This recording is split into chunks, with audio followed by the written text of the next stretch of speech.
When it comes to tracking in Silhouette, you have the tried and tested point tracker, planar tracking, mocha tracking, optical flow tracking, object ML tracking, and of course 3D tracking. These are all amazing technologies and a mandatory component for roto painting and compositing.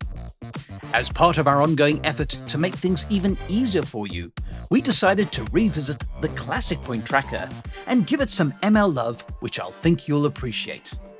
I'm Grant K for Boris FX, and let's check this out. The point tracker has been a fundamental tracking tool for decades and is a staple for any roto, painting, or compositing workflows. Typically, you'd place a point on your image that you'd like to track, and as long as the pattern or reference is consistent and visible, you should get a decent track.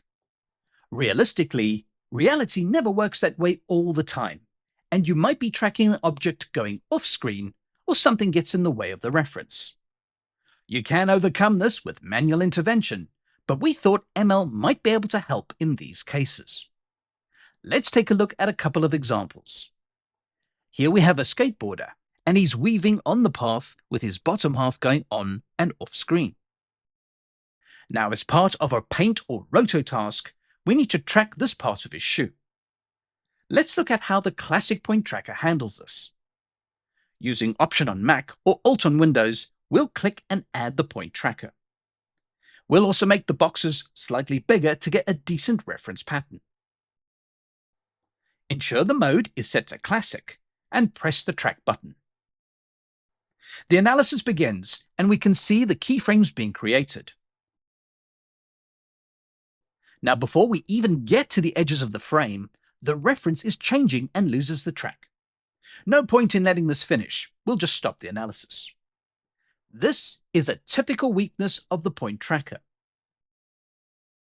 Let's undo this and try the point track ML.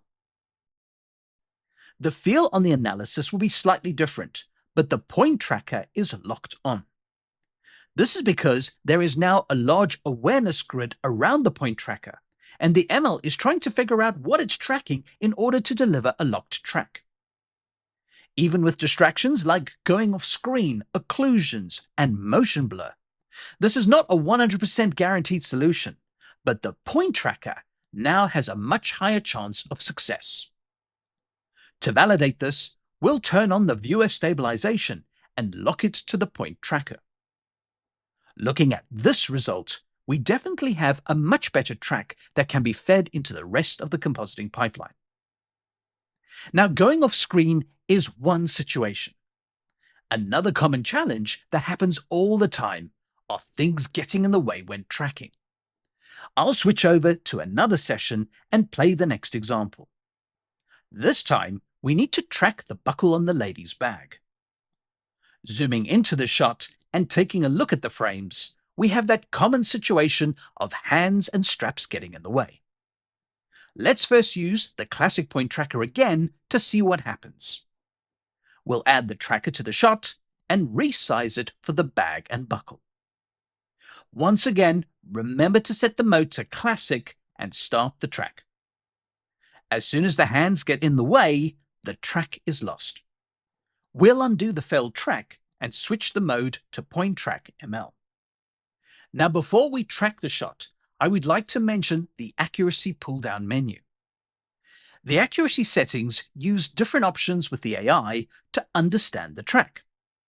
By all means, try the different accuracy settings, but high normally gives the best results and is set as the default. We'll kick off the track and see what happens.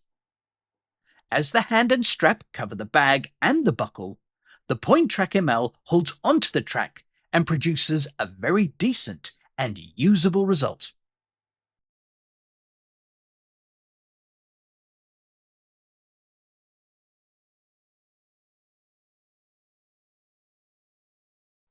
We'll turn on Viewer Stabilization and lock it to the tracker.